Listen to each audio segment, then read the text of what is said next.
Good night, dear student and learners, especially for the job seekers. আমি এখন একটি changing sentence করব, magic changing sentence. এটা complex sentence আমি এখানে দিয়ে রেখেছি।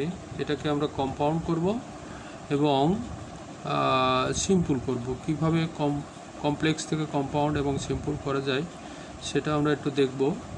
আর এই জাতীয় প্রশ্নগুলো অনেক সময় এসএসসি পরীক্ষায়, ইন্টারমিডিয়েট বা ডিগ্রির যাদের চেঞ্জিং আছে তাদের আসে। এবং কম্পাউন্ড সেন্টেন্স কিভাবে আমরা করব সেটা এখানে একটু বাক্যটার গঠনটা একটু লক্ষ্য করতে হবে। He could not come because he was ill. এখানে দুটো বাক্য দেওয়া আছে বিকজ দ্বারা যুক্ত করে। তো বিকজ দিয়ে যুক্ত করা থাকলে পরে সেটা সাবঅর্ডিনেট ক্লোজ হয়। তো আমরা এই বিকজের পরিবর্তে কি ব্যবহার করলে পরে এটা কম্পাউন্ড হয় সেটা আমরা একটু দেখব। এই ক্ষেত্রে যেটা করতে হবে, আগে বিকজের পরবর্তী বাক্যটা আগে লিখতে হবে। তো আমরা এখানে লিখি হি ওয়াজ ইল, সে অসুস্থ ছিল। এই জায়গাটা বিকজের পরিবর্তে আমরা and so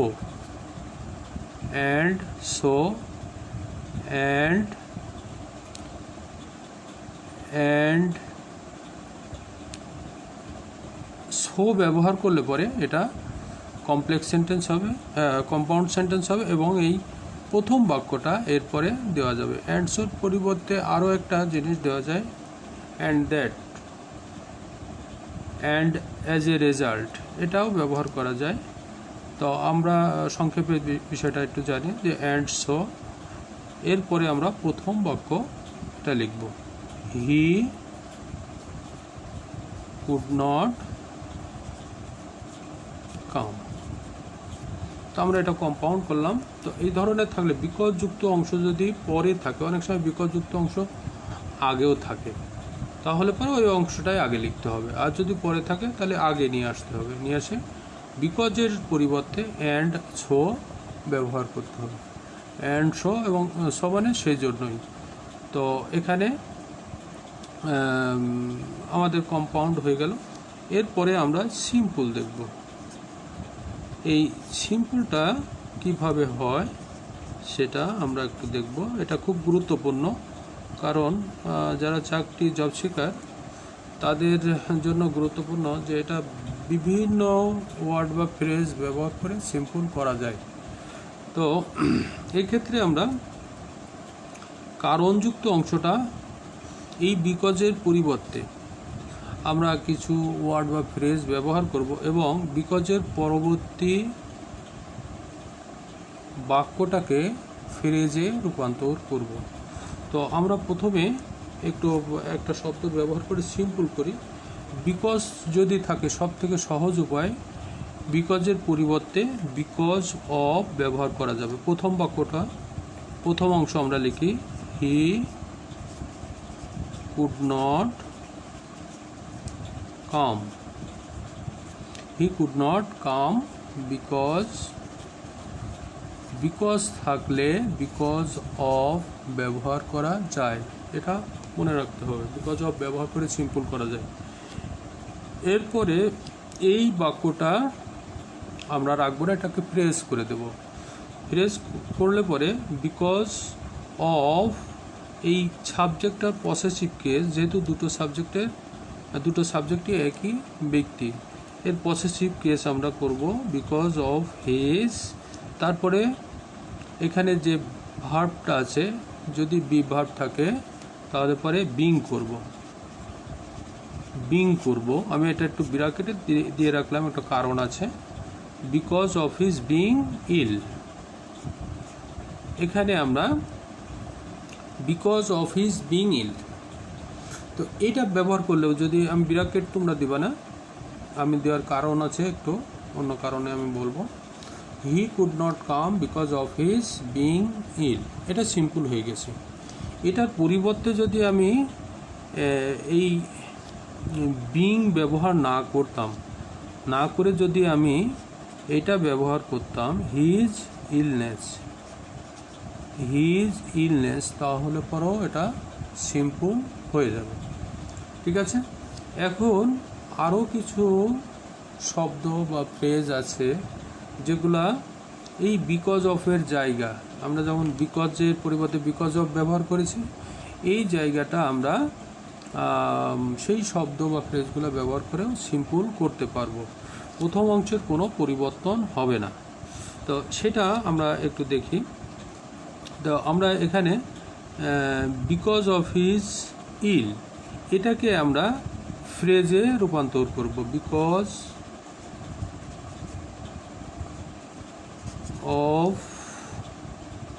because he was ইল, এটাকে আমরা ফ্রেজে রূপান্তর করব, ফ্রেজ করব।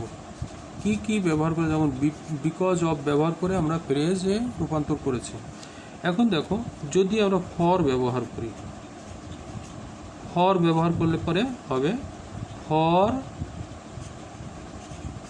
ফর হিজ ইলনেস, এটা কিন্তু ফ্রেজ হয়ে গেল। এই বিকজ হি ওয়াজ ইল এর পরিবর্তে ফর হিজ ইলনেস এটা দিলেও সিম্পল হবে। আবার যদি ওয়িং টু বা ডিউ টু, এই দুটো ফ্রেজ, আরও একটা ফ্রেজ আছে সেটা পরে দেখাচ্ছি।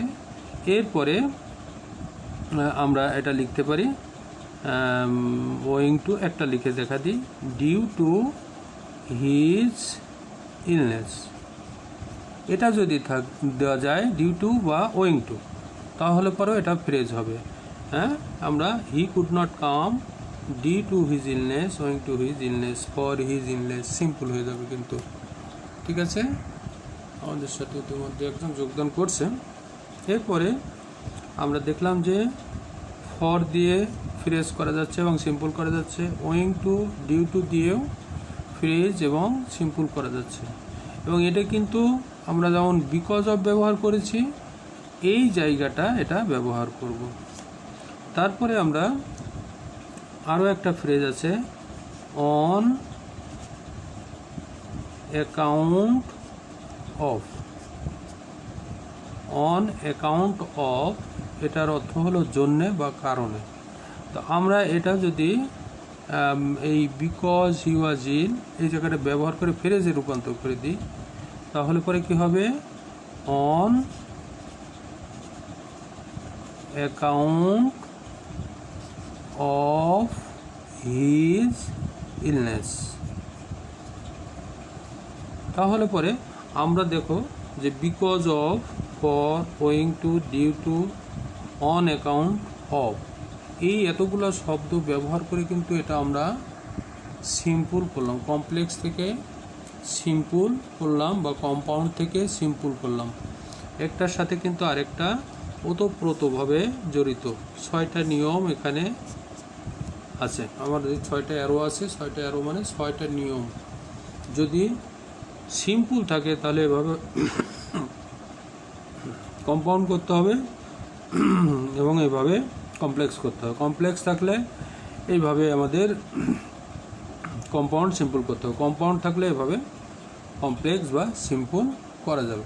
অন্যভাবেও কিন্তু হয়তো কম্পাউন্ড এইভাবে আছে, কমপ্লেক্স অন্যভাবেও করা যেতে পারে, কিন্তু সিম্পল এখানে যে নিয়মগুলো দিলাম সেইভাবেই। সবসময় মনে করতে হবে সাবঅর্ডিনেট ক্লোজটা সেটাকে ফ্রেজে রূপান্তর করে দিতে হবে। তো ফ্রেজে রূপান্তর করতে হলে পরে কি কি ব্যবহার করলাম আমরা, because of, for, owing to, due to, on account of, এই ফ্রেজগুলা বা প্রিপোজিশন, একটি মাত্র প্রিপোজিশন আছে, এটা ব্যবহার করে আমরা এটা ফ্রেজে রূপান্তর করলাম এবং কারণযুক্ত অংশ হিসাবে সেটা ব্যবহার করলাম, যার ফলে আমাদের এটা সিম্পল সেন্টেন্স হয়ে গেল। তো পরীক্ষার হলে যদি অবজেক্টিভ থাকে, এমসিকিউ থাকে, যারা চাকরি প্রত্যাশী তাদের কিন্তু এই for, owing to, due to, on account of এবং বিকজ অফ, এই ব্যবহারগুলো কিন্তু অবশ্যই জানতে হবে। না জানলে পরে দেখা যাচ্ছে যে এটা দেওয়া থাকলো, আমি জানি তো বিকজ অফ ব্যবহার করলেই হবে, বা ডিউ টু ব্যবহার করলেই হবে, বা অন অ্যাকাউন্ট অফ ব্যবহার করলেই হবে, বা ফর ব্যবহার করলেই হবে। আমি একটা দুটো তিনটে জানি কিন্তু একটা জানি না, ওইটাই হয়তো পরীক্ষায় আসলো, তখন কিন্তু সমস্যা হবে। কারণ অন অ্যাকাউন্ট অফ একটা ফ্রেজ, খুব সুন্দর ফ্রেজ, বা ওয়িং টু, ডিউ টু এটাও ফ্রেজ, এগুলা দিয়ে যদি চেঞ্জ করে দেওয়া থাকে, বিকজ অফ দেওয়া থাকলো না, বা ফর দেওয়া থাকলো না, বা ফ্রেজগুলাই দেওয়া থাকলো, ফর দেওয়া থাকলো না, ফর তো প্রিপোজিশন, এটা দিয়ে আবার ফ্রেজ করা যায় কিনা, কনফিউশন থাকবে, ওখানে সময় নষ্ট হবে। তো ওই জন্য আমি ডিটেলসটা ক্লিয়ার করলাম। আশা করি এটা তোমাদের খুব কাজে লাগবে, তোমরা দেখবে, এবং যারাই দেখছো বা দেখবে অবশ্যই একটু লাইক কমেন্ট করবে। Thank you.